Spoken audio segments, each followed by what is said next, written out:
Hi everyone, welcome to BlkBld Live. Today we get to talk to Suma Hodge. I will briefly introduce her in a little bit. But if you haven't joined on BlkBld Live, what we do is monthly, bi-monthly, or when life is not that busy, I get on live and I get to talk to Black entrepreneurs about their business, their journey to business. I talk about the ins, the outs, the good, the bad, the ugly. So that if you are looking to become an entrepreneur or you're already an entrepreneur, we are able to gain knowledge on what to do, what to avoid, and just how to be better entrepreneurs. So if you haven't seen any in the past, we have a whole bookshelf, I guess you can, on my feed. If you go to the little play button, you can see a whole bunch of our past IG BlkBld lives. Have talked to a fitness instructor, Glenna. Her live was emotionally amazing. Finishing up a blog about her live, so that should be posted up soon. I did a blog with Jerry, who's a tax consultant or CPA. I've done a live with PR guru, Miss Kiana Edie. What else? I brought myself to the table and talked about my experience to business, the pitfalls, the learnings, why I started BlkBld. So if you have not seen any of those, be sure to do so. So not seeing Suma on yet. Let me see if I can. Okay, she just texted me. She looks like she's about to hop on. So today we're talking to Suma. I'm going to briefly go over her bio, and then I have a series of questions for her about her business, how she got to business, how her business is going, what tools she's been using to gain momentum. So if y'all have any questions for her, definitely feel free to drop them in the chat, and then we'll get them answered. So hopefully she should be coming on soon. I'm wondering if I get. Okay, let's see. So if you don't know what BlkBld is, so BlkBld, a boutique marketing consultancy, and help Black-owned businesses build, grow, and scale using marketing and business strategies. So what does that mean? What does that look like? So with a lot of my businesses, it's mostly one-on-one clients, but I also have a group online course, as well as I'm creating some on-demand videos, basically just teaching business owners about marketing and business development, mindset shifts, so they can thrive. Okay, awesome. I see Suma on. So I'm going to quickly introduce her, and then I'll bring her on with me to live chat. Again, if you have any questions for her, please feel free to drop them in the chat. I have a series of questions I definitely will be asking. So let's get into it. Suma Hodge is a licensed professional and counselor and behavioral health professional. She is well-versed in substance abuse, serious mental illness, and trauma. Suma is a trusted advocate for mental health and in urban communities. As an entrepreneur, she helps establish behavioral health companies by providing clinical oversight, training, and therapeutic efficiency. She has been a pillar for mental health community for over 10 years. She received her independent license in trauma certification and is a trained clinical supervisor. This woman is dope. I mean, this list just keeps going. So let me keep going so I can bring her on, because I have so many questions for her. As a statewide clinical director, she oversees the day-to-day of clinical observation for the clinical department and the company-wide development of trauma-informed care. And Suma spends time facilitating and participating in mental health discussions across the Phoenix Valley and nation, spreading awareness, education, and bustling through barriers of mental health myths. So with that, let's bring her on. There we go.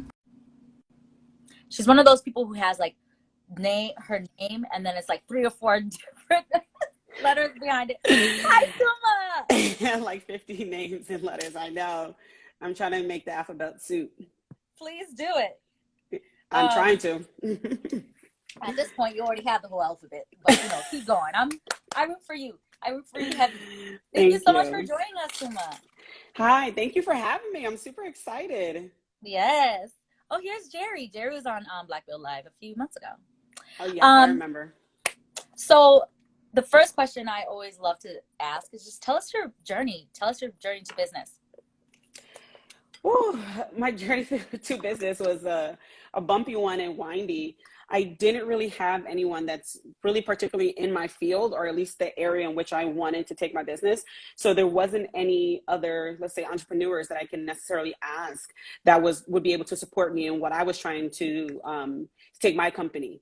And so I knew what I wanted to do professionally. So I knew the education that I needed to do, but I just didn't know how that was going to transform into a company. And so a lot of it was like trial and error. Some of it was just like, let's see what happens.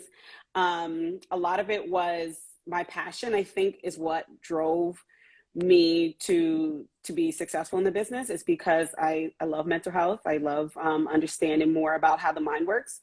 So I think that that kept me going when moments were like more of a challenge and the road was more than bumpy.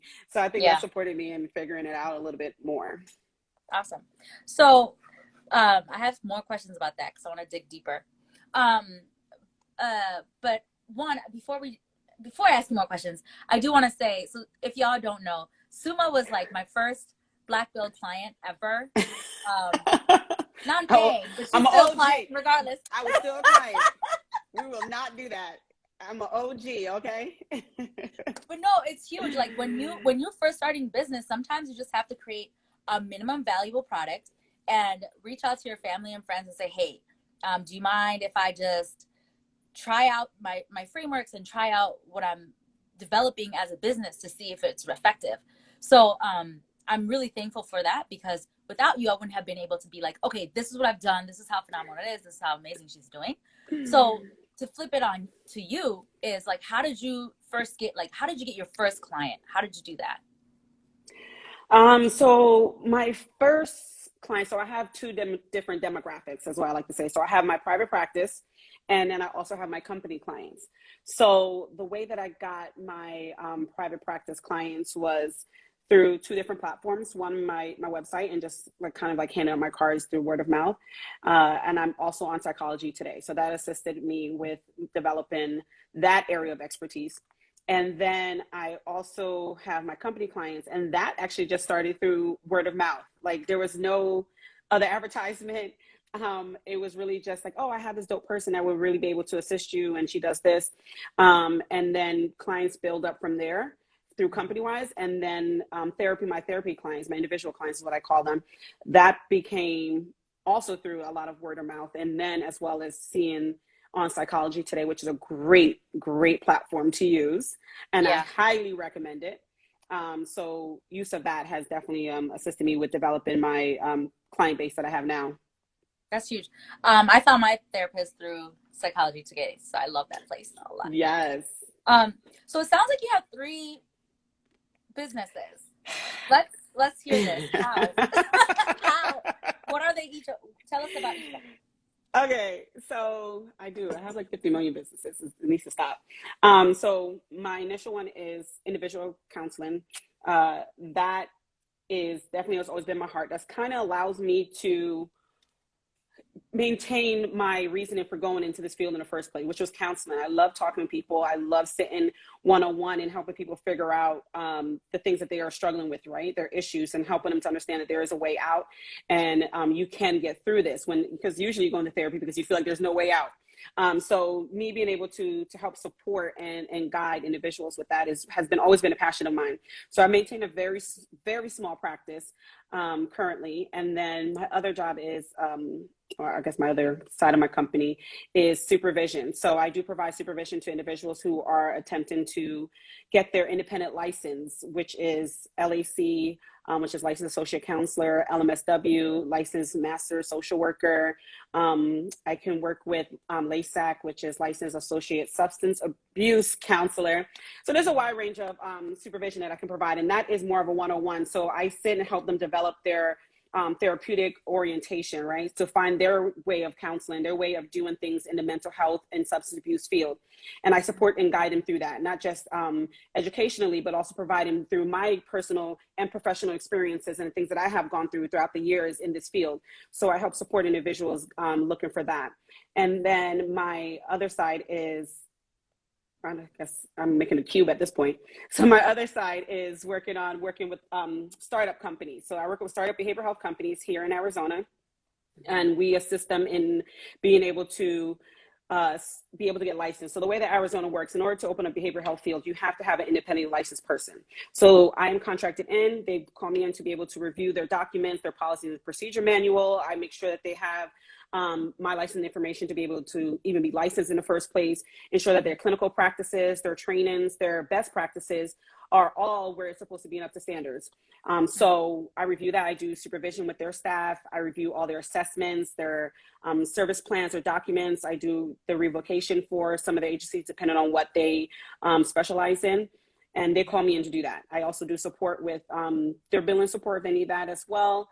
More individual counselors, crisis management, just a wide, extensive range of items that part is consists of.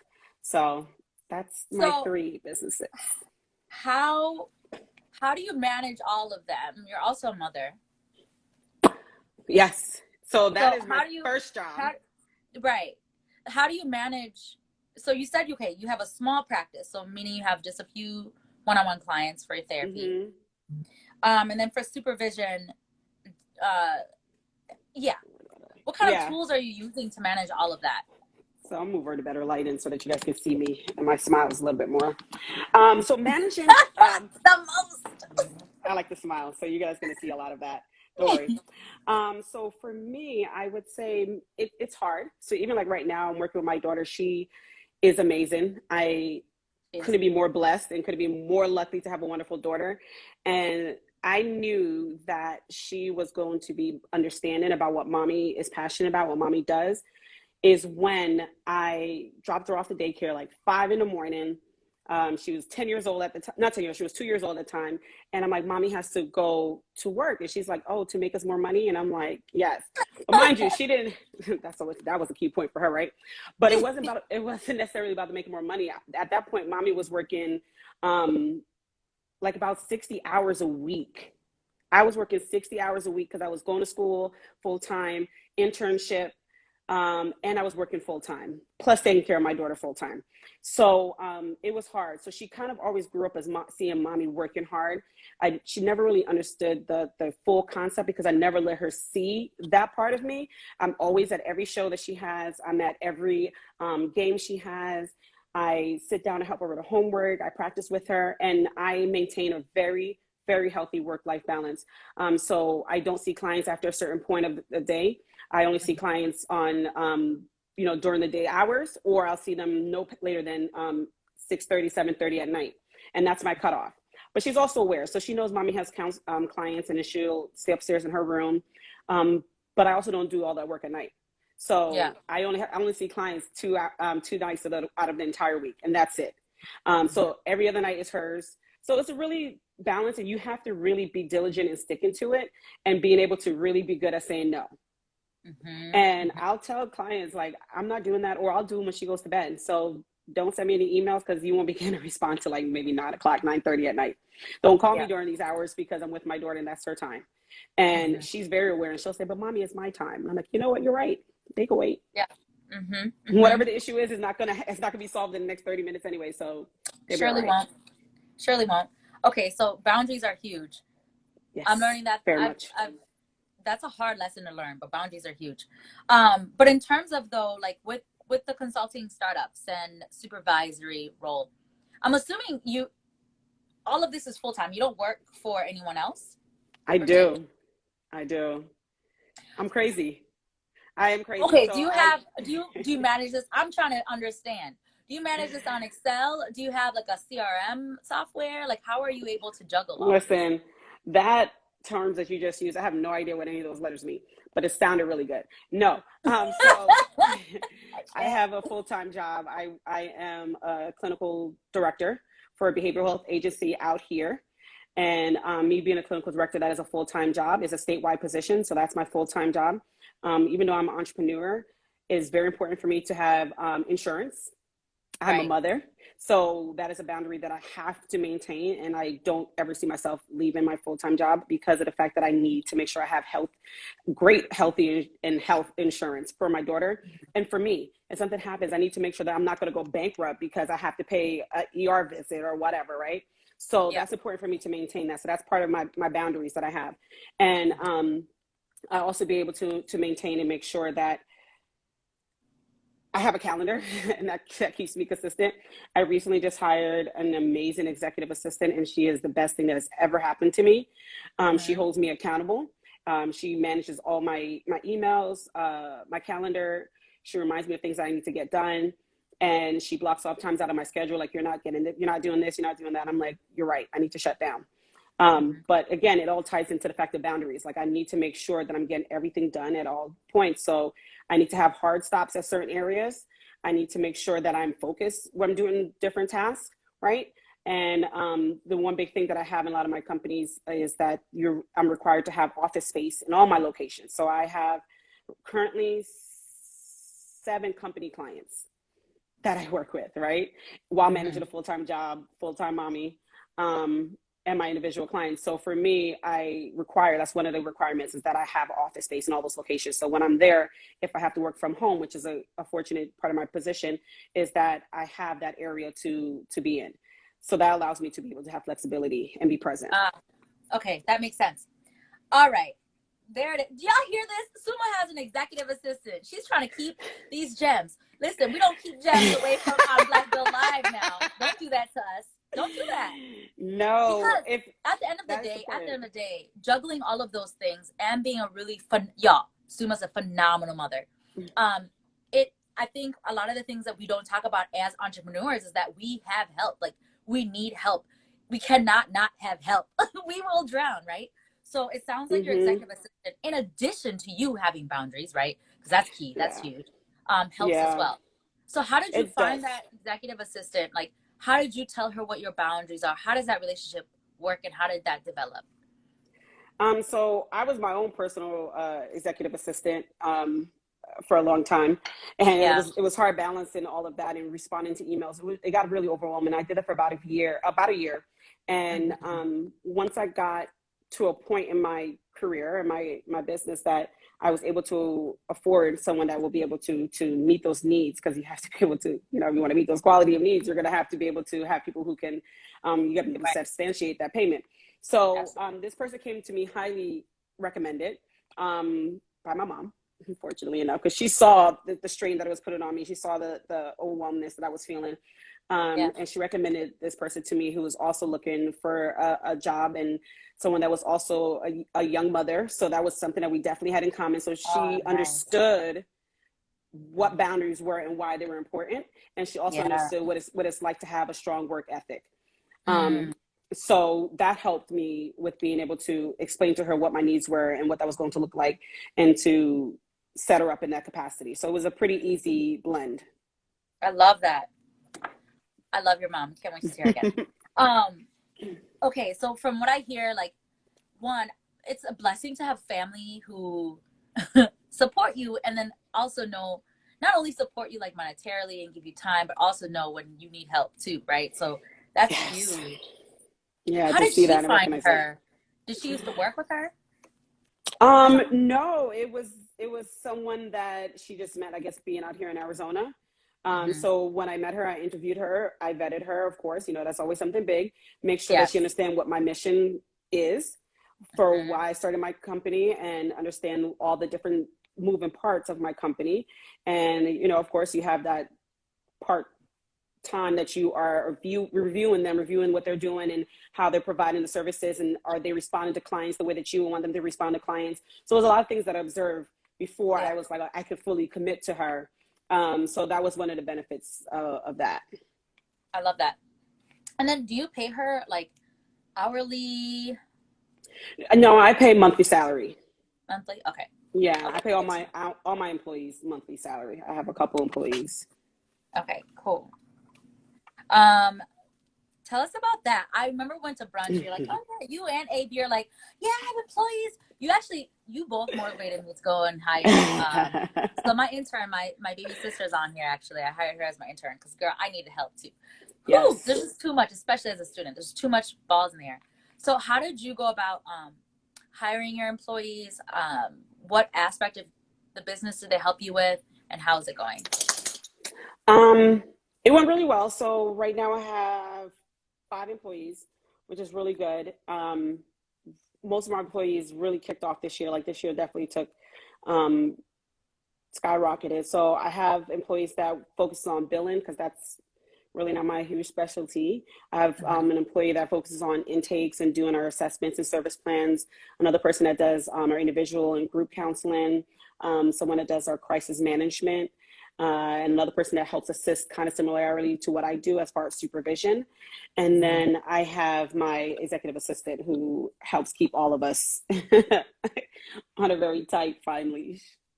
I love that. Okay, I really love the way you structured your business. So it sounds like you have someone who like does your admin stuff because no one likes to do the billing. Like no one. I mean, No. unless that's what you like to do. A lot of people don't like to do that part, so that makes sense. I always hear people entrepreneurs talk about like if there's an aspect of business that you are not great at, stop wasting your time and have someone else do it for you. Let me tell you, it saves me the amount of time. Like, I don't got to stress. To Yeah. me, my time is very valuable. I Right. pay for convenience. Like, if it's not Yes. something, if you have the area that you're good at, I need to know what my weaknesses and my strengths are. Yep. So I'm aware what my strengths are, and I'm open to admit most of my weaknesses anyway. But I'm in my company, I'm able to admit where my weaknesses are. And then I go out and find the best that I know and that I can trust in those areas. So a lot of my employees are former employees that I have worked with before, right? So these are Yeah. employees that I have personally trained in a corporate job. So I know their quality of work is up to my standard. I know their quality of work is what I have taught them. So me pulling them in is that I know that I'm getting great work already from off the rip, right? Brilliant. So that's the way that I do it. I tend to hire from my company from people that I know already. I really haven't hired anybody outside I don't know. Y'all hear these gems? Ah, that's so big. That's so huge. So all of your employees, are they part-time then? They also work, outside of Yes, their full-time jobs? they're part-time and they're 1099. Okay, So yeah. that's brilliant. In one of my entrepreneurship classes, because BlkBld, I would definitely want to make it into a consulting agency that has various consultants.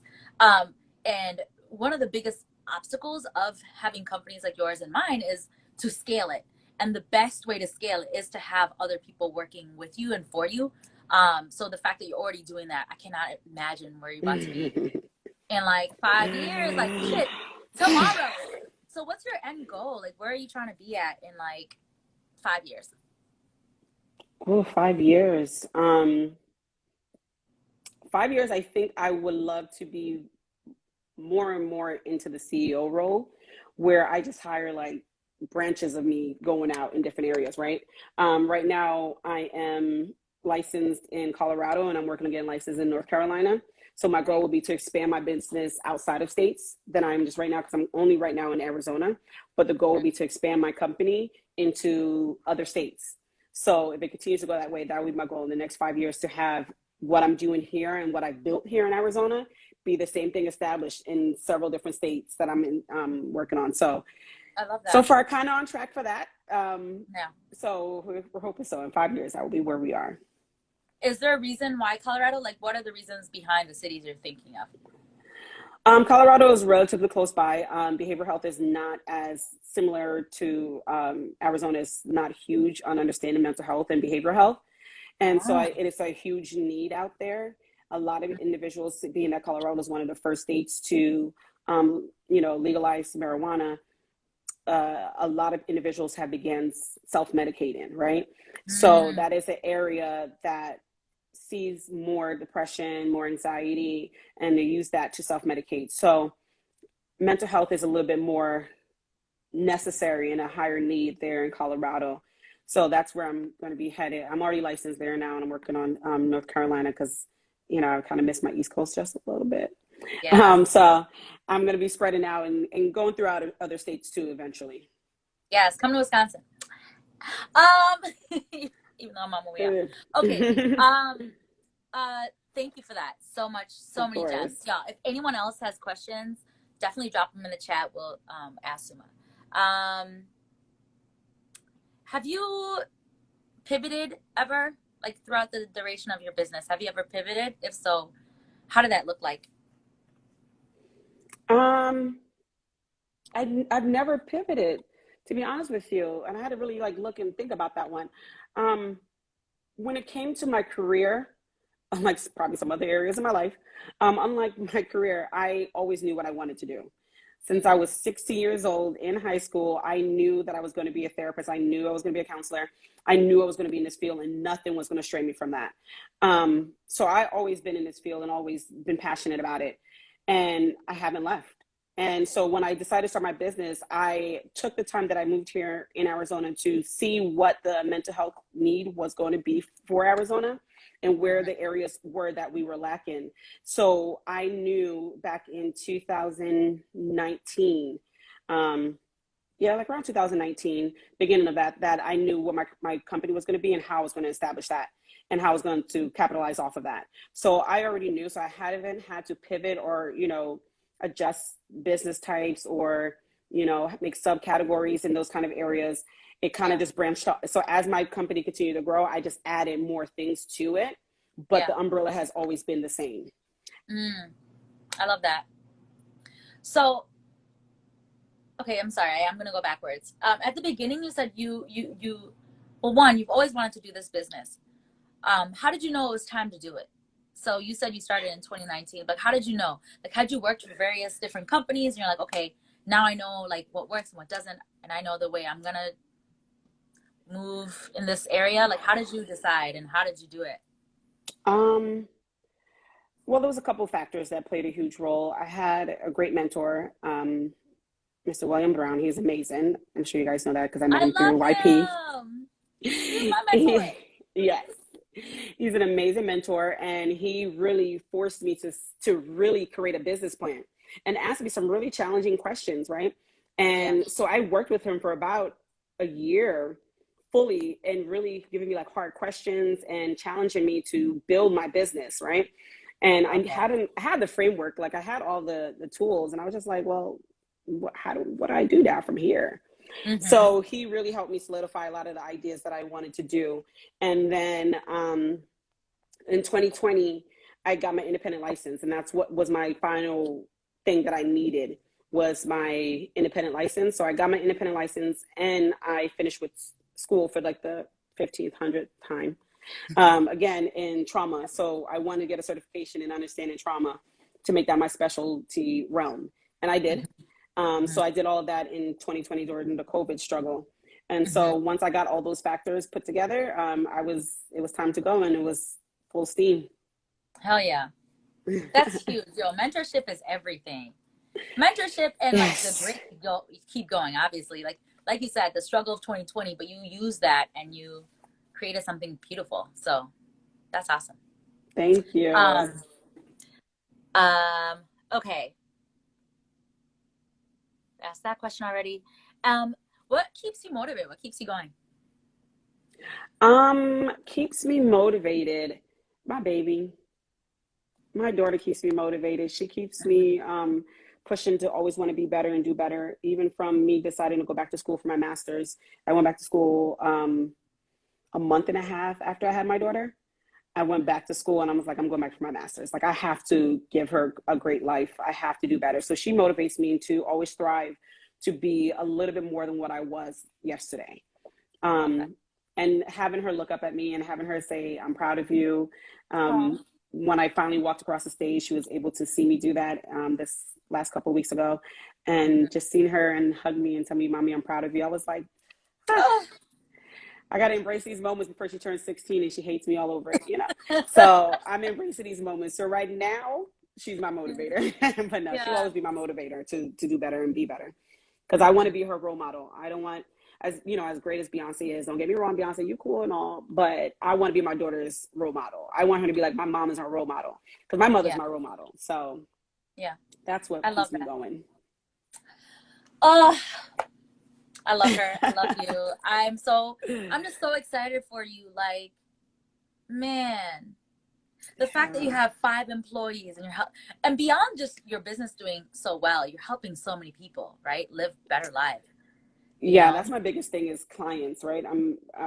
It's improving mental health and behavioral health in the lives of so many, and that's what my goal Yeah. is, and that's what I thrive off of, right? So for Yeah. me, it's important that I am supporting people feeling that they can live a sense of normalcy, Yeah. that they can see a way, way out, that there is a way for them to survive and to feel better. Yeah. And I only work with agencies that support that. I interview them.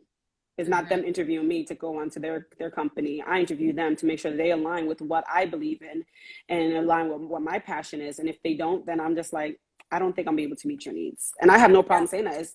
And I recommend them to other people, but for me and what I stand for, that's not going to be it. So in the world where behavioral health can be taken in a negative light in a lot of different areas, is for me to stay true to why I entered into this field, and that's to have mental health and behavioral health be a viewpoint of not just a negative aspect, but a way of life, right? Yeah. And Yeah. that's important for me. So Yes. I need to work with people Yes, to do that. agreed. Suma is so inspiring. That is huge. For me, the word that continues to come here is boundaries. Like, you have really great boundaries, not Oh only with yeah. the time and the time you spend with your family, but also with the clients that you take in, the people that you see. Like, Hmm. all of that is so important. And the faster that we as business owners can learn that, the better off we'll be. I didn't have boundaries when I first entered into this field, period. Never mind entrepreneurship. But when I first entered into this field, I didn't have great boundaries at all because there's just so much to do when it comes to behavioral health, mental health. There's never an ending, right? Yeah. There's Yeah. never an ending. Yeah. Where there is a statistic of 97% of the population is suffering from some level of mental health or substance abuse, right? Some level of trauma. There's just something that it's never going to end. Yeah. So it's important for me to have those boundaries, because if I don't turn that off, I will drive myself insane. I will be Yeah. constantly in going in I'm on autopilot, and I won't be the best to anybody. So Yeah. having those boundaries allow me to stop, refill back up my cup, because I know there's so many other people that are going to need me to pour from it. So many Exactly. other areas of my life are going to need me to pour from this cup, whether it's my daughter, whether it's my family, whether it's my friends, whether it's my individual clients or my companies. There's going to so many people that need me to pour from this cup. So I better Yes. make sure I'm taking the time to refill it back up, because so many people are 100%. going to need it. 1,000%. I mean, you know me. I've changed a lot. So when I come back, you'll notice I'm so different. Like, I did not have boundaries either. And I don't say that I'm there yet. I'm not there yet. There's a lot of work to still be Mm-hmm. doing, to still get done. But boundaries is something that I've worked very, very hard on the last 3 years. Like, for example, today I went and just got my toes done. Like, I just finals is crazy, but I'm like, Joss, you need some time to Mm-hmm. yourself. Like you said, you have to fill up your cup so you can pour into others. So that's so big. So Absolutely. And it's important to entrepreneurs, because we get so caught up in the hustle and bustle, and that we think. And I was so scared at first. I have a lot of entrepreneur people in my life, a lot. And I was like, man, these people look like they're running around all the time. Like, that's crazy. yeah, And I'm like, I don't want to do that. I don't want to burn myself out. So I kind of actually learned from them as well too, to realize, like, no, I'm not doing that. I'm not burning myself out. I'm getting my nails done because that needs to look cute. I'm getting my eyelashes done. I'm doing whatever makes me feel good. And making sure that whether it's not just physical, but just emotional too, yeah, yeah. um, I have my own therapist. It's important. Same. I can't tell somebody to open up to me if I can't open up to somebody else, but it helps keep me balanced. So it's finding what works best for you, whether it's reading, whether it's going for a walk, whether it's exercising, whatever it may look like for you. You Yeah, need to do it, not just in entrepreneurship, but just in life in general. It's just a healthy requirement. yeah. I fully agree. Especially entrepreneurship. Yeah, there's this like hustle culture. The If you're not Yeah. doing something, then you're not doing anything. Like, you know what I Yeah, mean? you're not good enough. Like, if you're not hustling enough every day, grinding till 3, Right, 4 a.m., then you're not right, really committed to the hustle. right. I'm very committed to the hustle. So much so that I'm going to go to sleep. That's Okay. how committed I am to the hustle. So that when I wake up tomorrow morning, I'm gonna be I can very go. more recharged. I am prepared, so I'm ready to do the work that I need to do. But hustling at 3 or 4 o'clock Exactly. in the morning, that's not healthy for nobody. Like, It's how good are you not. really? How really good are you gonna be committed to your art if you're up till 3 or 4 o'clock in the morning? How committed are you to it when you got to be up in 2, 3 hours? And you get to, how can your mind be so refreshed to Mm-hmm. really take a second look at things if you Mm-hmm. are going? Exactly. Right? So for me, it's just like, no, I go to sleep. I shut off. You know, my Yep. downtime is spent like watching TV and not even necessarily reality, but like drama shows, things like that, because it's like, it's problems, one, I don't have to solve. And two, it's just mindless entertainment. And that's what I need because my Yeah. mind is constantly going and is constantly working. So I need to have Yeah. mindless entertainment. So Yeah. although I get some terrible feedback from that, I don't care. It works for me.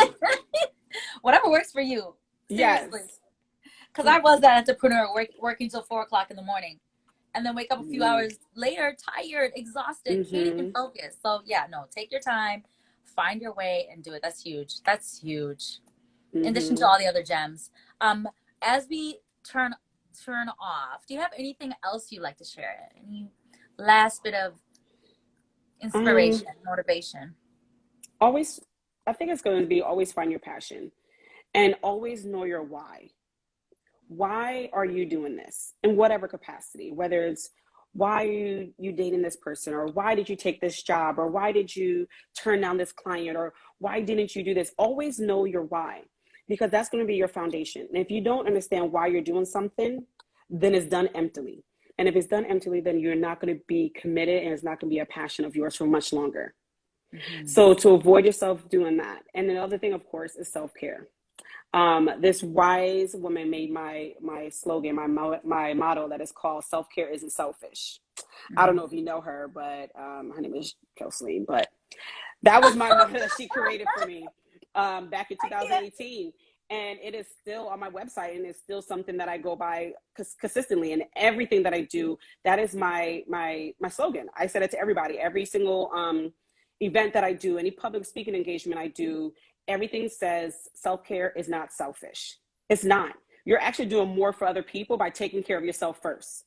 So I had, and that was something that you gave to me by me talking to you and just explaining to you what I'm passionate about. And you're like, well, self-care isn't selfish. I'm like, it's not.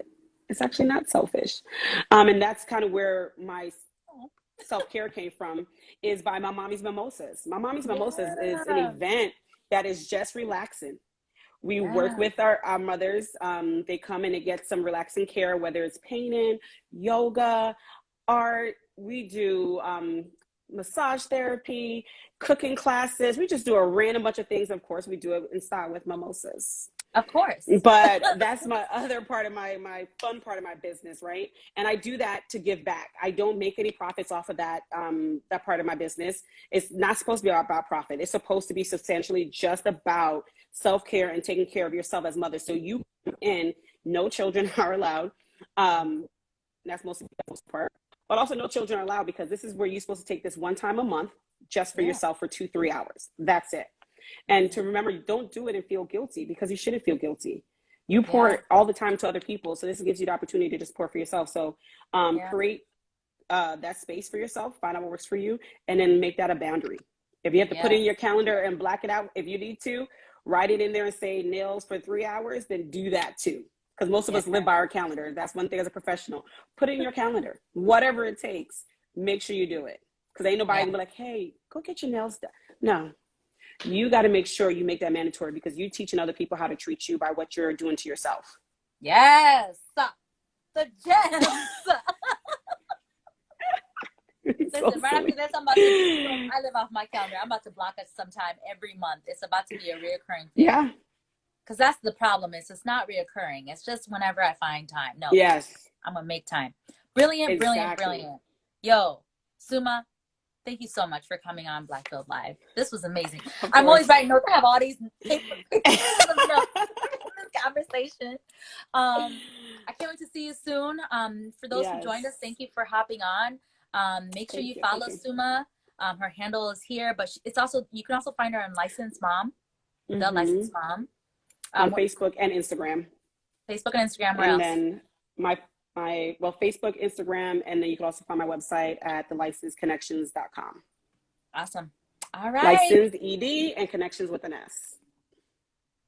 And I'm gonna post it on my page. I'll put all that information on there. Until next time, we'll see you on BlkBld Live. Thank you, Suma.